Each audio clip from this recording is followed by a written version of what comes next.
Life is 7 a.m. and it's now time for the Morning Watch with the Reverend Dr. Dylan Toussaint. Listeners to Love 101 FM are advised that the views and opinions expressed in this program are not necessarily those of Love 101 FM.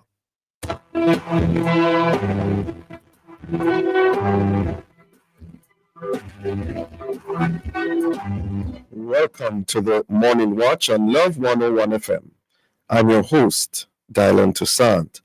A special welcome to our listeners on love101.org, and if you're overseas and on the move, U.S. listeners can access us at 712-832-8001. And if you're in the UK, 0330-332-6541, or join us via the Love 101 FM app that can be downloaded from the Google Play Store or the Apple Store. You can also join us on Love 101 FM Facebook and YouTube Live. In the first watch today, examining spousal rights. Whose property is it? And also in the second watch, examining the maintenance orders as they apply to common law and married couples. For our social media question, we ask, how protected are your rights in your union with your spouse? Please share your responses on our Love 101 FM Facebook page and YouTube channel, and also on WhatsApp 876-997-3125 using the hashtag The Morning Watch. We'll share your responses later on in the program, but before all of that, here's our quote. All right, today's I quote says, "No greatness is achieved without sacrifice." And this one is from the one and only Julian Tucker. Okay. Good morning, Joka. Good morning. Yeah, speaking about greatness and sacrifice, this is Champs, eh? Come Yeah, in. Champs time. You plan to win there? I would like to go to one of the days, actually. Yes. What's your prediction? KCR again? Yeah, darling. Yeah, it's going to be the same. The same thing? I feel so. Yeah, unless kind of and I've been seeking the Lord's face. Really? Yeah. And get a breakthrough answer. Yeah. All right. I look at your payment changes coming, so. Who knows? Who knows? That's funny, isn't it? Who knows? Yeah, man. All right. Well, first, watch me back after this break.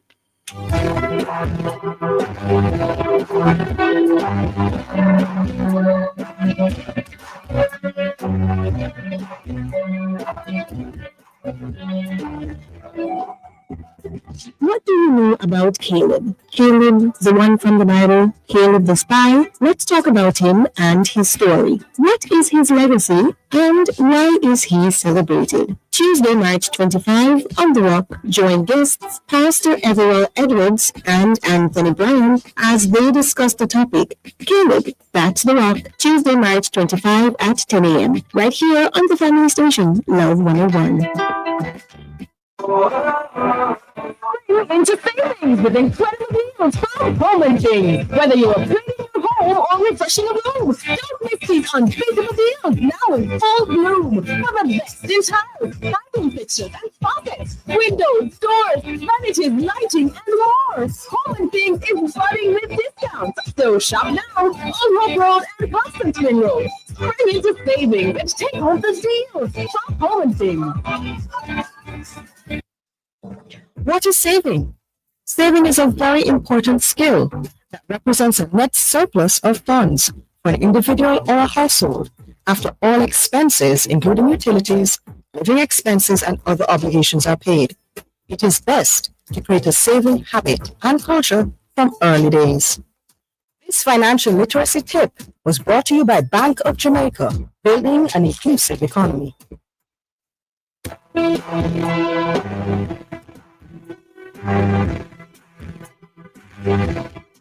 Welcome back to the Morning Watch. Thanks for staying with us. I'm your host, Dylan Toussaint. Now, inspired by an article published in the Gleaner on Wednesday, March 19 this year, the issue in general is about property and who it belongs to, whether it be a legal or a common law union. And many of us are probably unaware of laws which may affect our expectations or affect our expectations. And what are these laws? How do they affect both legal and common law unions? Well, to answer these and other related questions, we have joining us Marjorie Shaw, attorney at law, and Michael Diamond, attorney at law. Good morning to you both. Good morning, Sir Dilla. Can you hear me? Can hear you, yes. Good morning. Good morning to your listeners as well. Yeah, Ms. Shaw with us? Yes. Can you hear me? Yes, hearing you now. Yes, welcome as well. Okay. Thank you. Yes, Michael Diamond, for the record, can you give us a synopsis of the case as you understand it, as reported in the Gleaner? Well, as already been reported in the media, is that the case did involve a couple that separated, and of course, at the time of their union, they had acquired a property, and as years has passed, that relationship was severed, and one of the partners basically was attempting to get some beneficial rights from the property which they had acquired years earlier, but unfortunately actions taken by their other partner had restricted that individual and basically took control of it. So again, keeping in mind this is just what's reported in media, but I do foresee that there's a lot more to come from that case though. Oh, okay. And the end result in terms of the decision of the judge was what? And the end result is that the judge had ruled for the partner that basically had taken possession and demonstrated control over the property for a number of years. Yes, about 20 years, I think. Yeah, so they both bought the property, but one had seemingly taken control, you said, of it. And over those years now, the judge has ruled that that person is the sole owner of that property, correct? Exactly. Oh, wow. Marjorie Shaw, a lot seem to have revolved around a couple of laws in that case. What are they and how was that? The primary one, and I want to say that it is not confined to a spousal relationship, whether it be through marriage or through a common law union. It actually is emanated from the Limitation of Actions Act, which gives any person, whether or not you have a spousal relationship, I would say an opportunity to acquire a legal interest in land if that person who is a owner or joint owner has abandoned, in common language, abandoned their interest in the property, so that it means that they would have failed to do what a regular owner would do. And I know a person say, but I'm paying the tax. How can I lose an interest every year? I pay the taxes. It really deals with occupation and control of the property.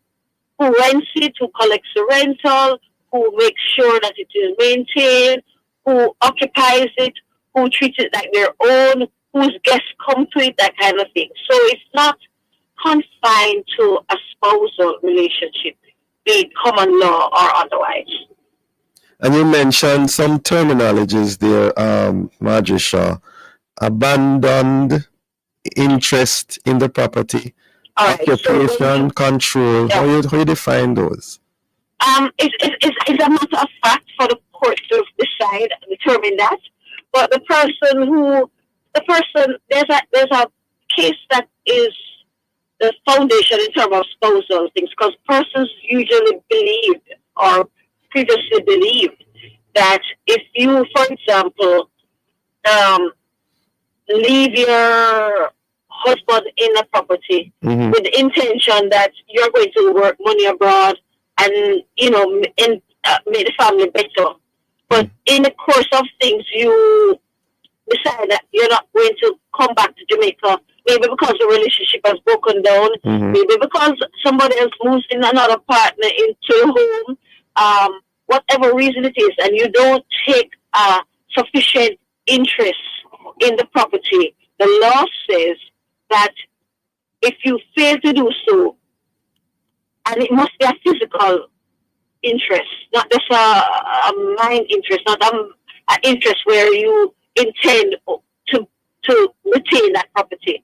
You have to take an interest in the house, how it's maintained, who occupies it, that kind of thing. You have to have an interest in it. Wouldn't the paying of the taxes amount to interest? Not by itself. Why not? Because not by itself, that's what the law says. Because it deals with physical, not only mental intention, but it deals with physical control of the property.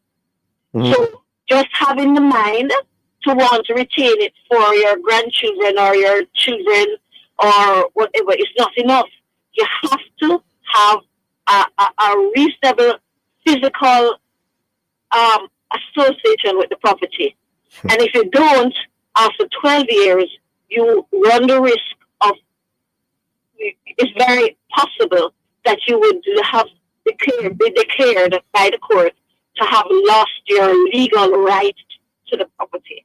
Even though your money was also in the purchase of the property. Even though your money is in the purchase of it all. There are many, we in Jamaican parlance, we call it squatters' rights. And it's a little more difficult to define, to decide about squatters' rights when it comes on to spouses. But there's a very outstanding case with, as far as the Privy Council for Jamaica wills and wills that determine that it can happen with persons who are joint owners and who are spouses as well, or were spouses as well. Wow. So that determines that it's nothing new that this case is established. The law has been around for a while. Michael Diamond, were there any other laws applied to this particular case of interest?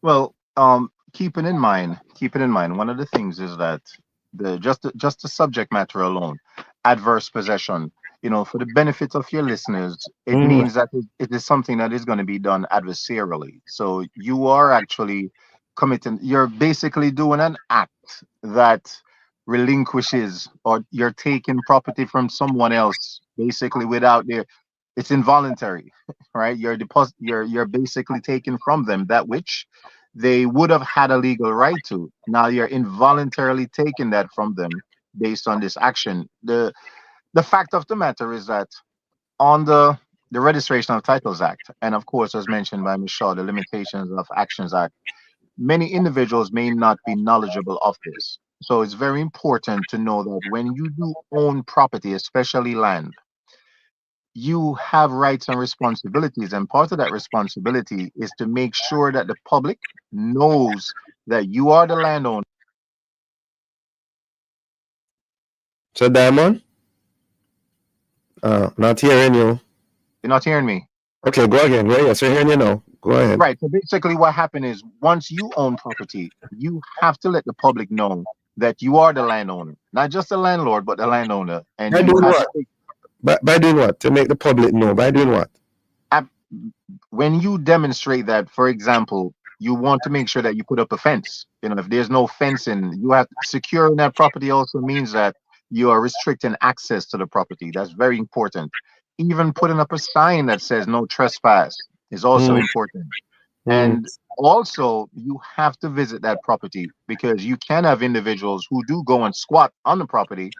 And if you are an absentee landlord and you have never basically, walked the property to see what kind of developments are taking place, you too could be subjected to someone who would go ahead and pitch squatters' rights.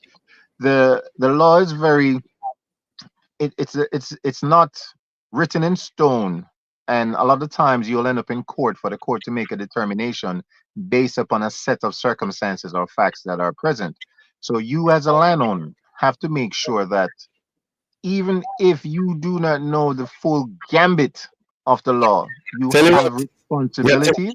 Tell you what, yeah, sorry, Michael Diamond. We're up on a break. Hold that thought. We'll be right back. More on the board. Discover a new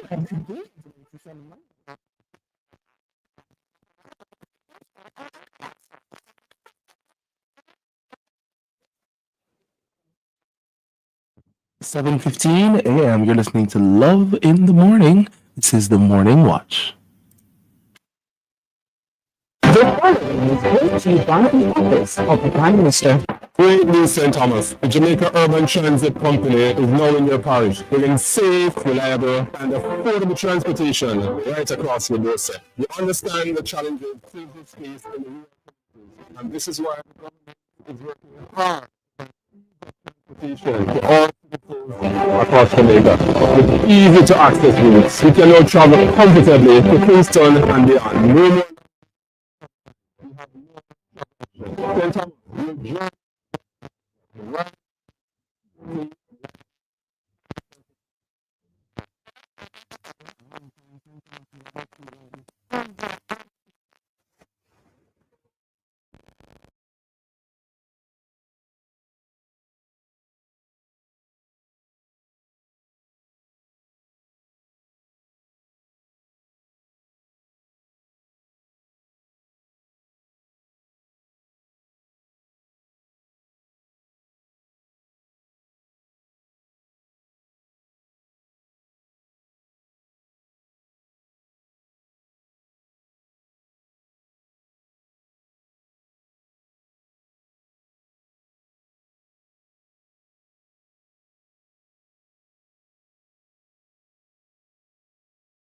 With us.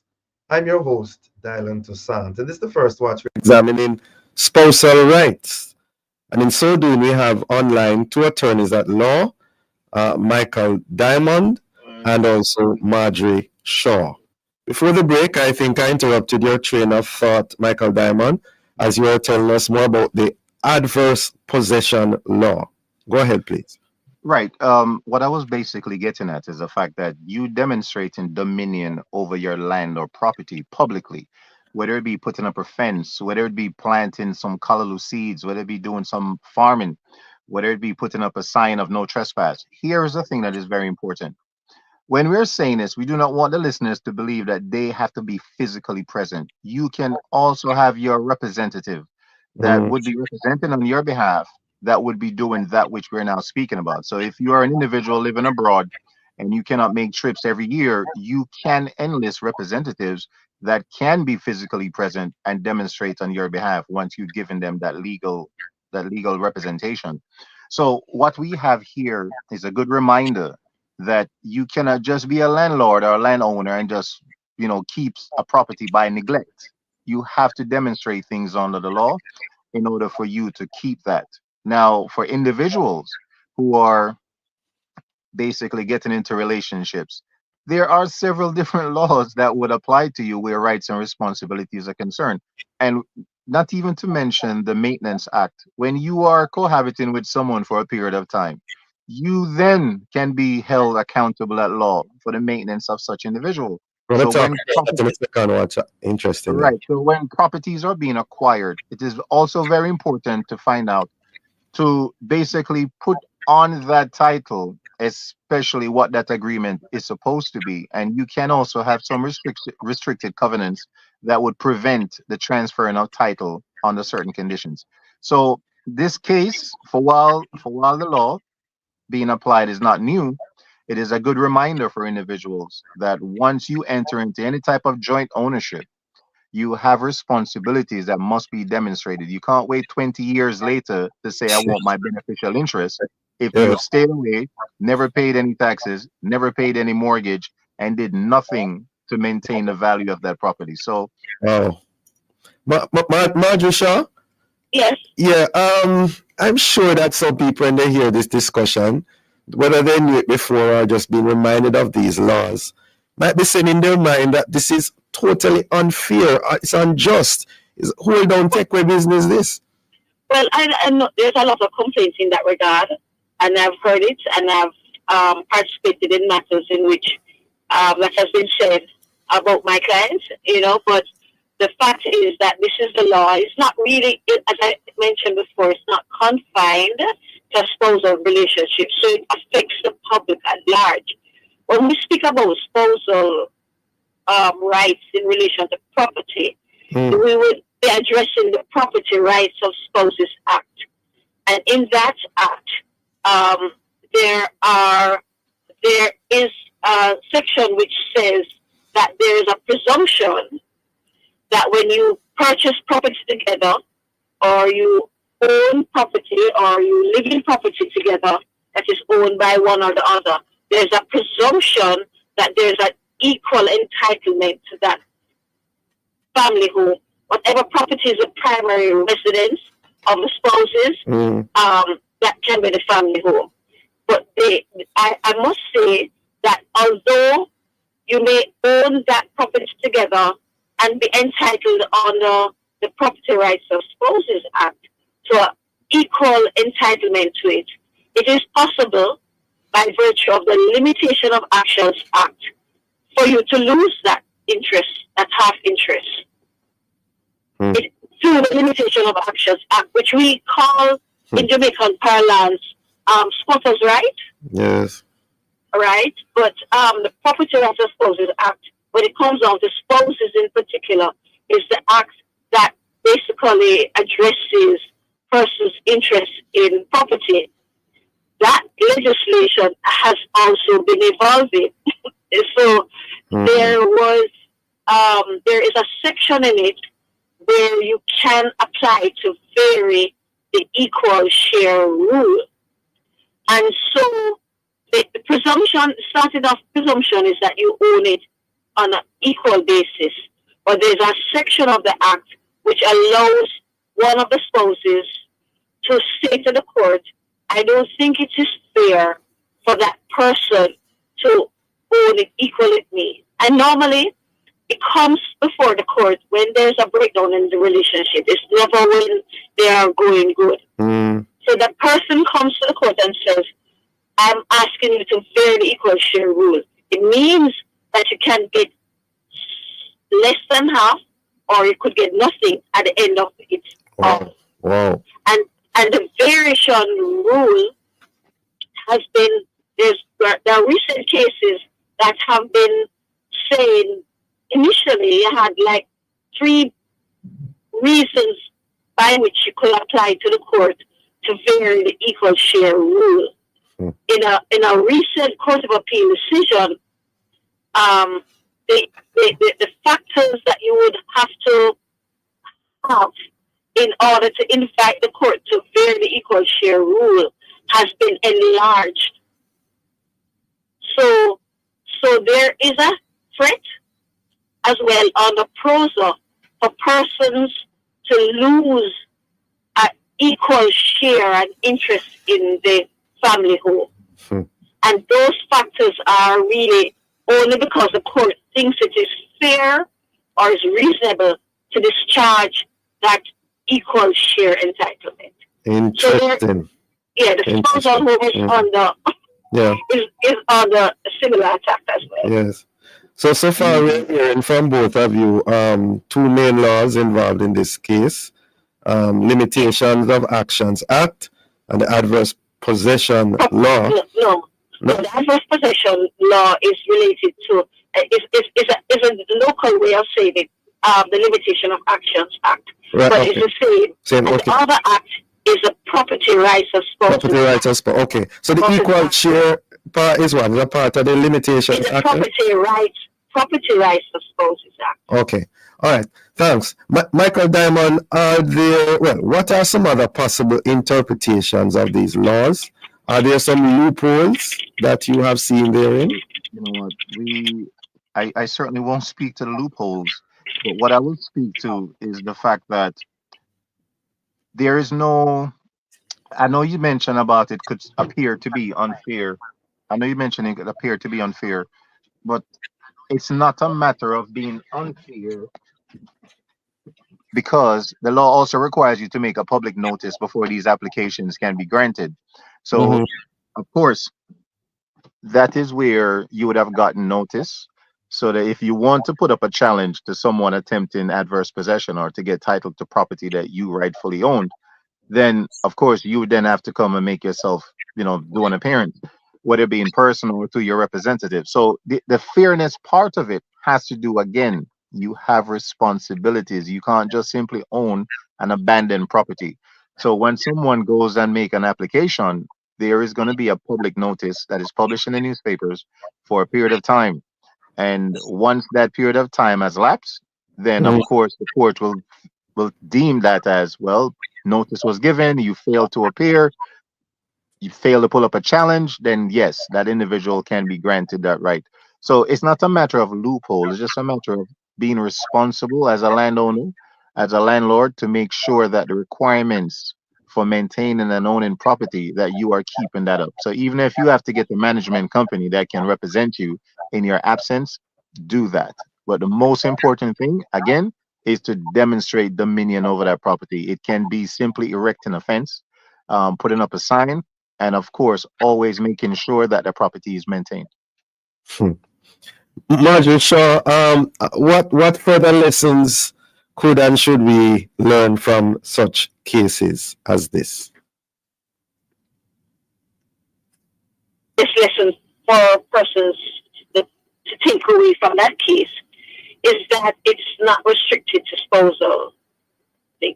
I think if we get sensationalized over being a spousal thing, then we'll lose the benefit of what we can learn from that case, which is that it's not dependent upon a breakdown of a spousal relationship.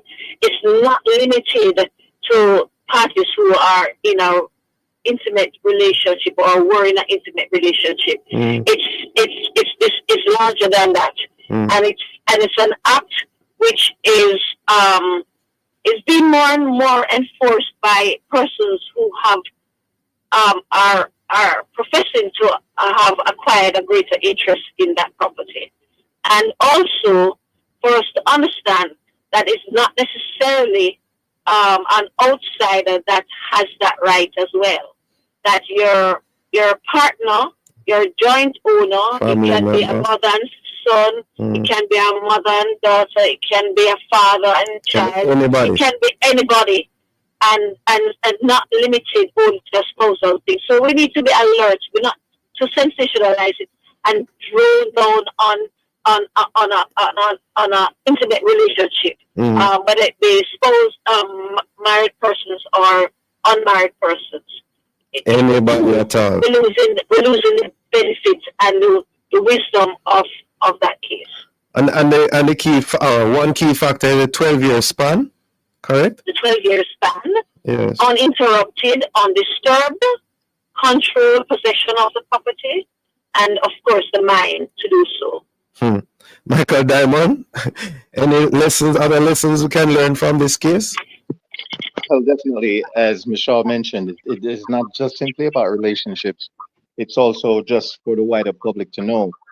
Also, it's very important. If you're uncertain about certain things that may apply to you or not apply to you, definitely seek legal advice, because a lot of times individuals make certain presumptions that they can protect themselves without knowing what that law actually is.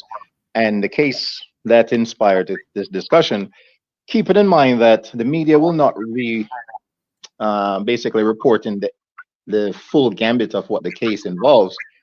Nevertheless, there are things there that would have occurred that would have given the court, given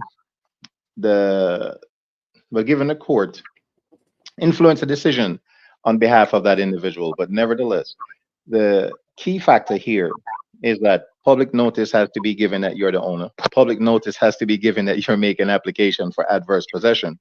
And the process has to be followed to the T of the law in order for you to be granted possession of someone else's property. So even though you may be someone who's subjected to losing your property, just because it has been granted, you do have the right to make sure that process is reviewed to see if there were any violations and that the proper notices were given. So I do cautiously would say that I would anticipate that even that decision in that case would be appealed, because there may be factors that would have contributed to why that individual stayed away for the 20 years, or what they would have been doing within that period of time. Thank you. Thank you so very much, Michael Diamond, Marjorie Shaw, for being with us this morning. Interesting, insightful, informative. Have a safe day. You're most welcome. Thank you. Listeners, the Morning Watch will return in just a moment. Open a deposit account in the Jamaica Bank Savings Streams promotion and save money for a chance to win an all expenses paid trip to Peru. Enter now. The time by JM Bank Savings Streams promotion is 7:30. King of Love. We've been here for 25 years. Guardian Life. Just getting started. Leading the way. Protecting you and yours at every day. Guardian Life. Looking at the light. Caring for them, caring for you. Looking at the light that's from way to Every generation, for every stage. Your partner for 25 years. Guardian Life.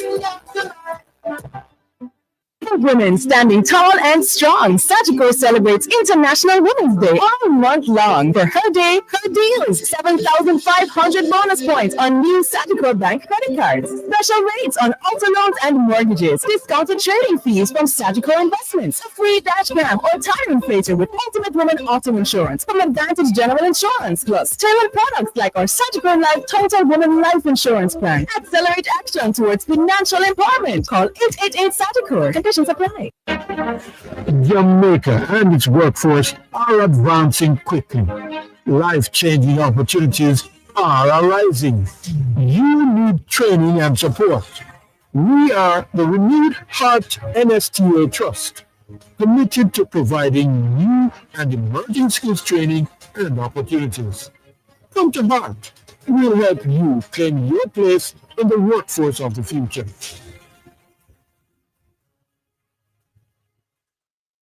Are you looking for unbeatable deals? Look no further. Corporate is having a super sale. March 19 to March 30. Visit us in Kingston, Mandeville, Draftall, and Montego Bay. Discover amazing deals on hardware items, electrical items, chandeliers, flood lamps, LED bulbs, and much more. You cannot afford to miss this deal. Come shop and save at the Fosterage Super Sale. March 19 to March 30. Only at Fosterage. Open Sunday.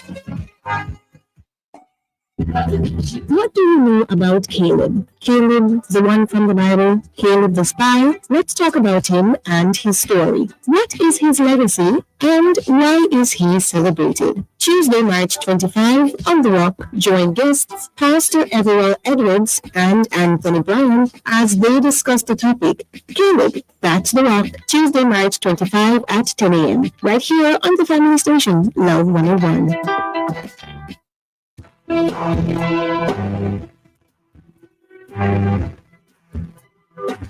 Welcome back to the Morning Watch. Thanks for staying with us. I'm your host, Dylan Toussaint. Let's now look at the newspapers to see what Jamaicans and others are saying and doing. In the Gleaner, NCB says its RSA Secure ID tokens remain fully secured. Also in the Gleaner, beachgoers urged to be vigilant during crocodile nesting season.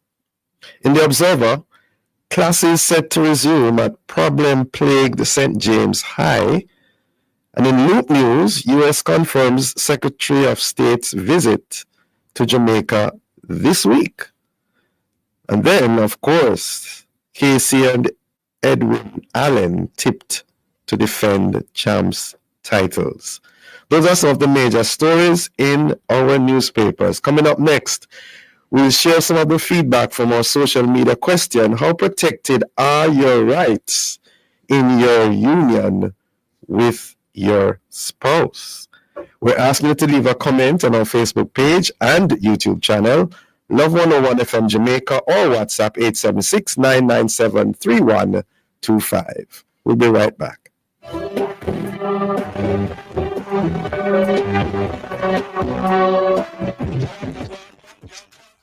In the next Campus Connection, we will be looking at teacher rotation and retention. Teacher rotation, or the practice of assigning teachers to different roles or schools, can impact teacher retention, which is the proportion of teachers in 1 year who are still teaching in the same school the following year. Can rotation benefit professional development and prevent burnout? Join us with guest Dr. Mark Smith, President of the Jamaica Teachers Association, JTA, and don't miss our special interview with representatives from DeVry University. Campus Connection is brought to you by Heart MSTA Trust. Skill is power. That's Campus Connection, Tuesday, March 25 at 5:30 p.m. Only on the family station, Love 101. Join us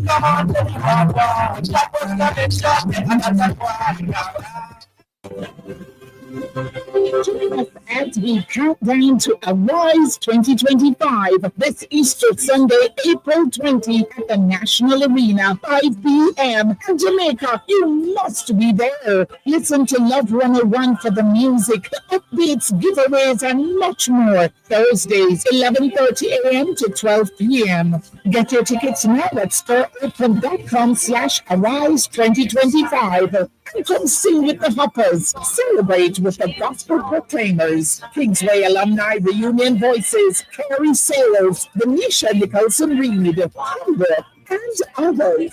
That's Countdown to Arise 2025. Listen to Love 101 Thursdays, 11:30 a.m. to 12 p.m. Arise 2025.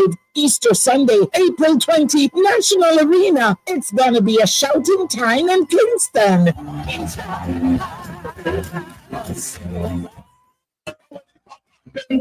On the next episode of the Mailbox, we will be looking at leading from the basement. Leadership from the basement is a style that emerges from challenging or unconventional circumstances, often requiring resilience and adaptability. It also refers to leaders who cultivate trust and inspire their teams from a position of humility and understanding. You are invited to join us as we spend time with Reverend David Grant, founder and CEO of Audicia Global, a leadership and personal development organization. The Mailbox is brought to you by Solid PVC Pipes, manufactured in Jamaica by Factories Company Limited. That's Wednesday, March 26th at 5:30 p.m. only on the family station, Love 101.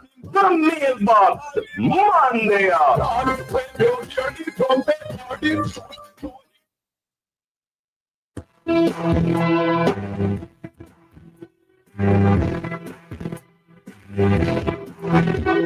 Welcome back to the Morning Watch. Thanks for staying with us. I'm your host, Dylan Toussaint. Let's now join Jakal for a look at how our Facebook, YouTube, and WhatsApp friends answer today's question: how protected are your rights in your union with your spouse? Jakal. All right, so we have a response here from Cherry in Spanish Town. Cherry says, I'm very much comfortable and protected if one should say. It should always be a clear and mutual understanding, but in some cases, persons work hard to build. In some cases, persons are angry, spiteful, bitter, hurtful, and greedy. Okay. Thank you very much, Cherry, as usual, for your faithfulness in responding.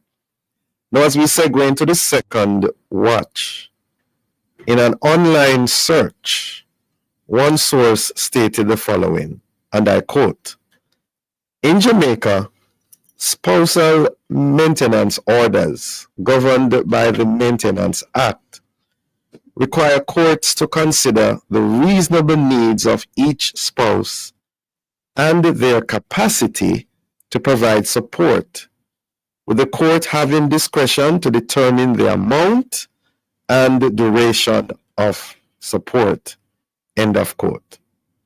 Well, our next discussion is about another important legal decision which distinguishes how maintenance orders apply to once married couples vis-a-vis common law spouses. This too was inspired by a Gleaner article dated March 18, the outcome of which may have surprised you. And to discuss this matter, we have online Anthony Williams, attorney at law. Good morning to you, Mr. Williams.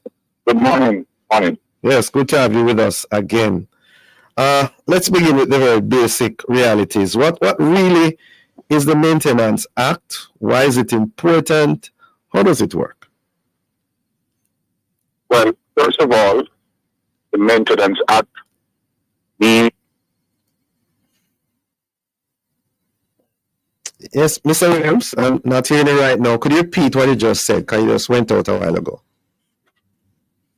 Okay. Seems as if we have lost Mr. Williams momentarily. We'll be back. And of course, in this, the second watch, we are examining the maintenance orders as they apply to common law and married couples. And we understand we have Mr. Williams back with us. Yes, yes. Yes, repeat what you were saying because you had chipped out. Right. So the Maintenance Act means exactly what it says, maintenance. Mm-hmm. And it relates to the maintenance of children, it relates to the maintenance of spouses, that is persons who are in a common law relationship or a married relationship. Now, Section 4 of the Maintenance Act is very, very interesting because that is where the obligation starts. Mm-hmm. And it says each spouse has an obligation so far as they are capable to maintain the other spouse. In other words, the man is responsible to maintain the wife, and interestingly, the wife also has a responsibility to maintain the husband. That is why the legislation says each spouse has an obligation.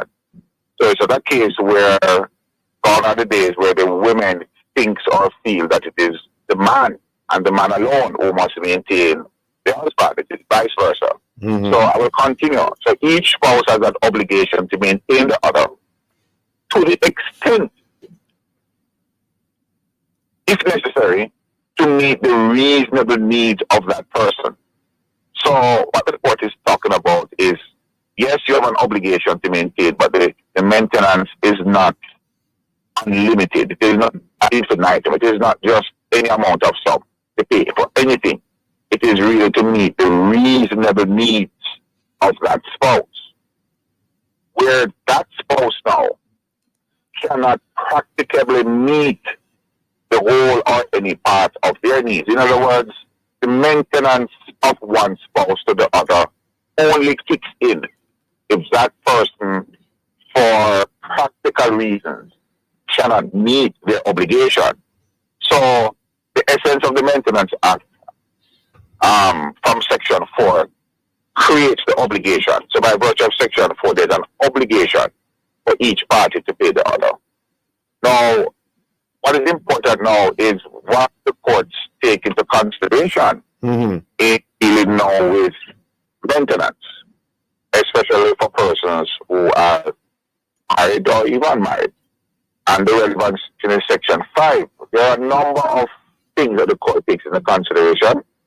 One of which, not section, one of which is the length of time that the parties have been married. The court takes into account whether or not that person has been contributing significantly to the marriage. The court looks at that spouse's needs based on custom, tradition, and their standard of living.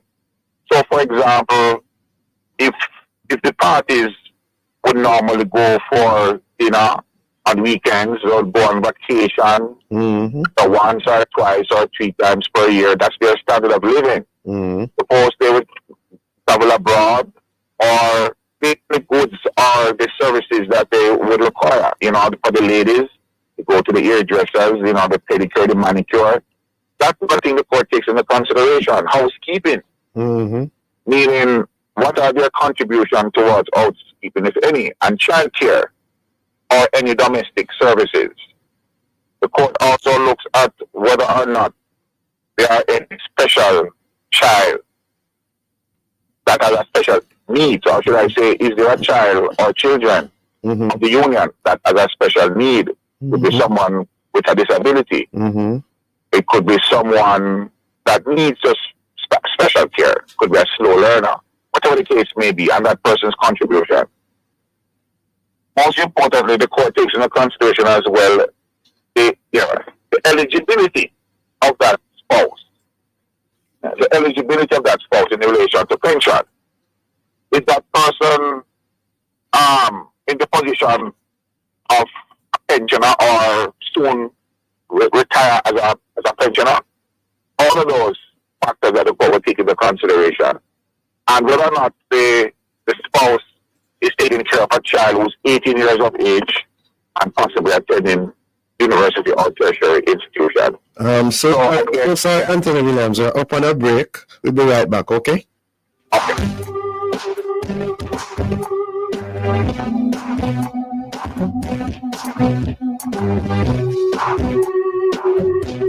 During the worship experience, Arise 2025 with the Hoppers, Easter Sunday, April 20th, National Arena. The time is 7:45. Life is on the go. You got this guns with gun. Let's try to watch it. Ways up to go. Takes you probably to the time anywhere. You only have me to your left to the top of the seaside. No challenge you can fight with guns with gun. Let's slide these by your side. Just slow down. Leading to you. Guns with gun. Let's start these are proud with an 83 and ready to eat right out of the can. Try the hot pepper, the delicious olive oil, or the new spicy fried chili on its own or on a cracker. However you like it. Guns with boneless sardines. Snacking made easy. Snacking made healthy. Snacking made tasty. Not a dog that I have to hold. Yeah, man, them do a good job with the house, though. I can't complain. But just a look a little small now to wire it. But talk to C&WJ Credit Union. They have a house wiring loan of up to $150,000 to wire your house. So you can get power from JPS. That's right. Get up to $150,000 and 3 years to repay with the C&WJ Credit Union house wiring loan. C&WJ Credit Union. Discover the benefits of lying. Are you looking for unbeatable deals? Look no further. Offred is having a super sale. March 19 to March 30. Visit us in Kingston, Mandeville, Draftall, and Montego Bay. Discover amazing deals on hardware items, electrical items, chandeliers, flood lamps, LED bulbs, and much more. You cannot afford to miss this deal. Come shop and save at the Fossridge Super Sale. March 19 to March 30. Only at Fossridge. Open Sunday.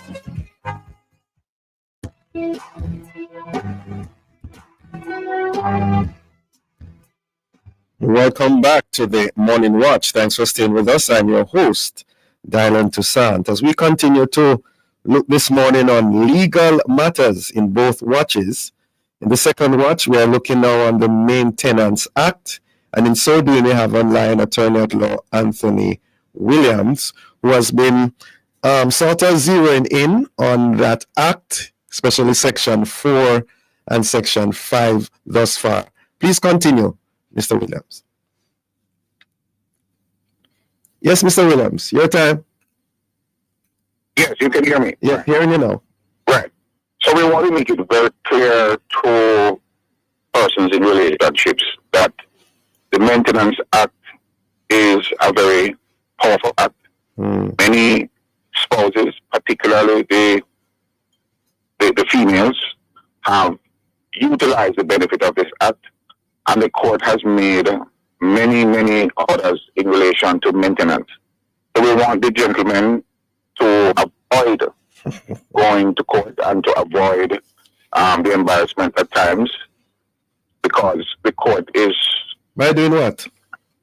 By doing what they have to do in properly maintaining their children and properly maintaining their spouse. And once they do that, then they will prevent the unnecessary applications by their spouse.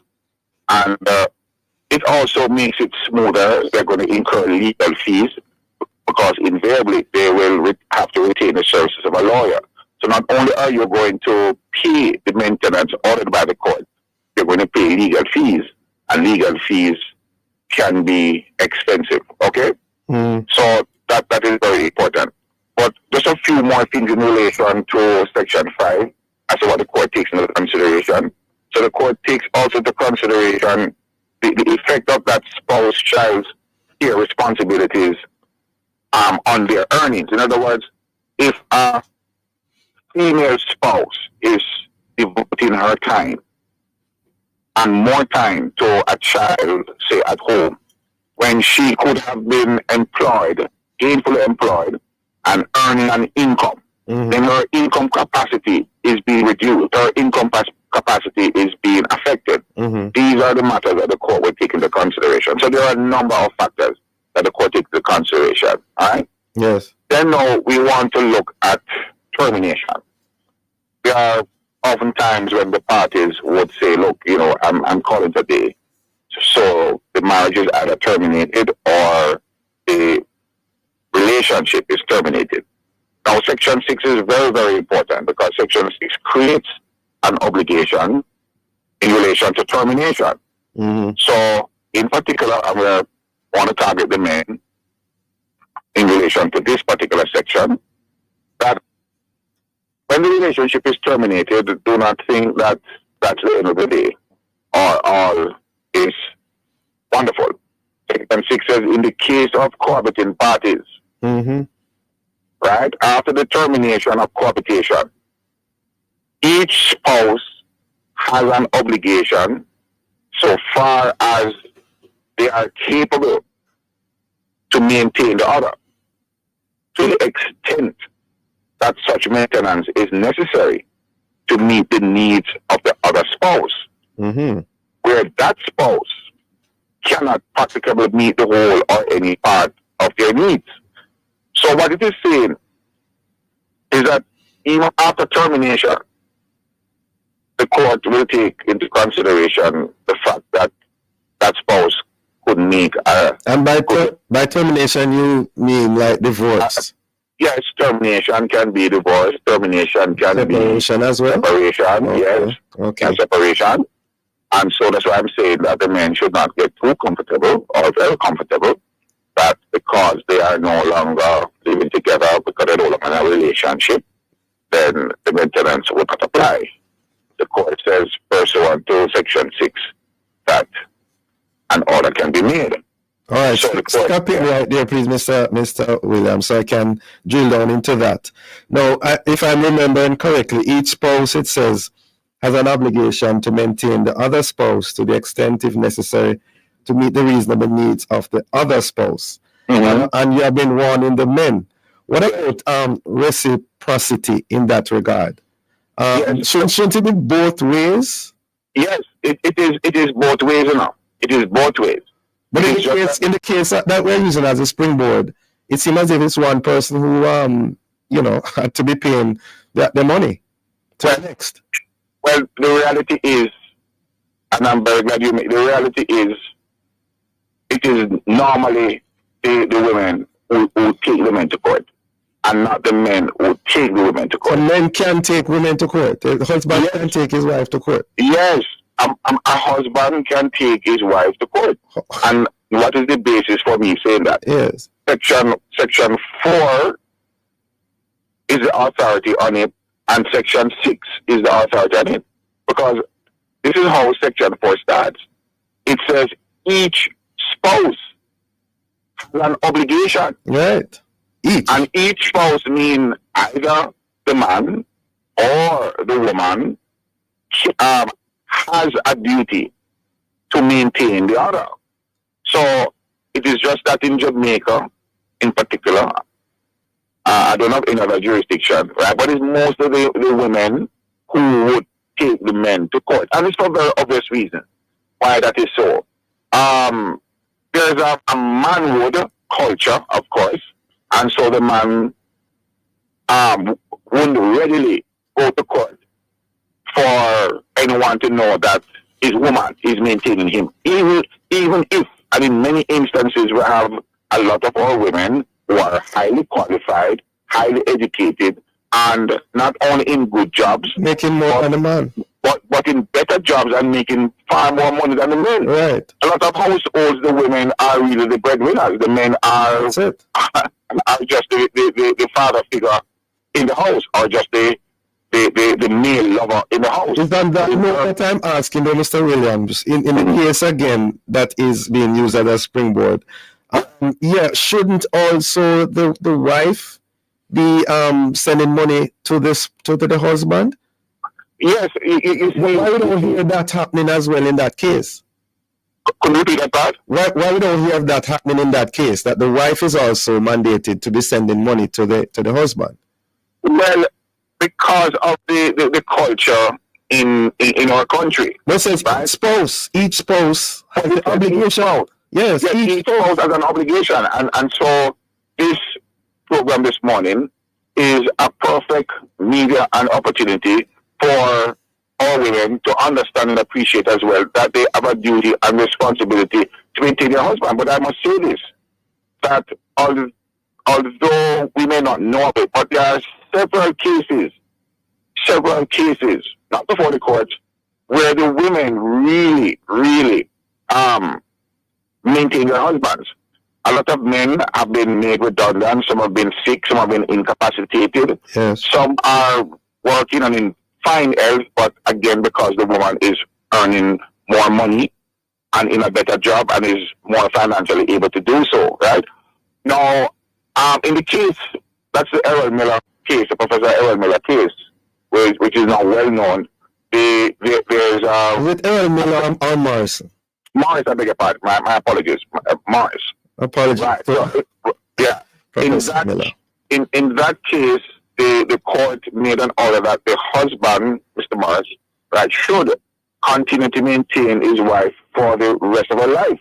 And so the court took into consideration the fact that there was a previous maintenance order. She was 70 something, I believe, of age. So she's of pension. The court looked into the fact that if she was not going to be maintained or if the order was going to be disturbed, then she would become a mendicant to the public. And by that I mean a poor woman who would have to, would have to be dependent. Yes. Right? So there was a previous maintenance order, and the court looks at the fact that she was in her retirement age. Who else is going to maintain her? Okay. Right? So these are some of the factors. Yes. Sorry, go ahead. Sorry. Yeah.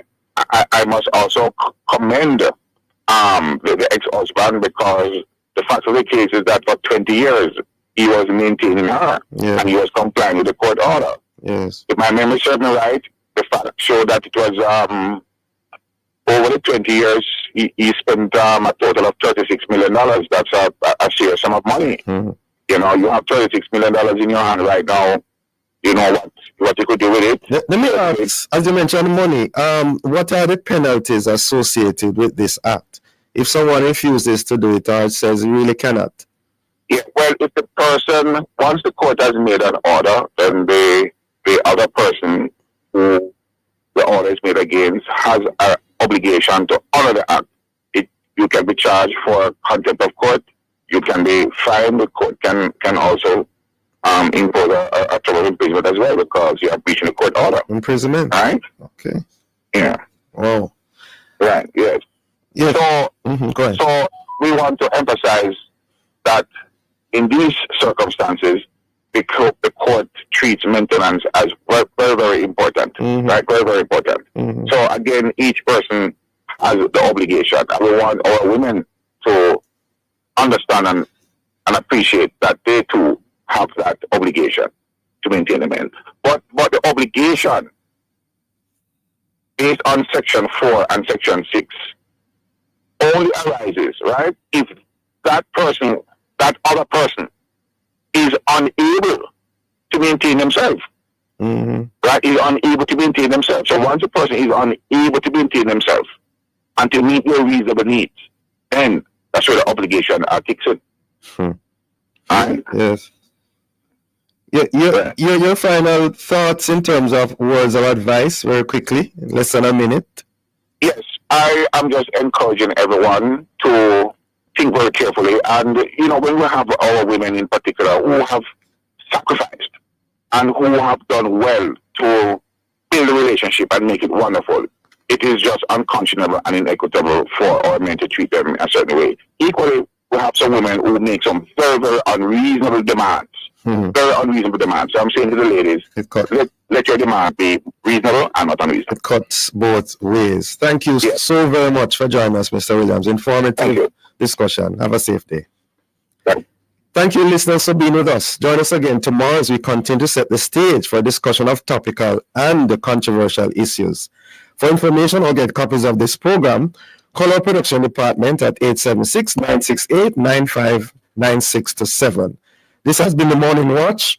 Sorry. Thanks to our producer, Kathy Gale, and our guests. I'm Dylan Toussaint, returning you to Love in the Morning with Jokal Dyer.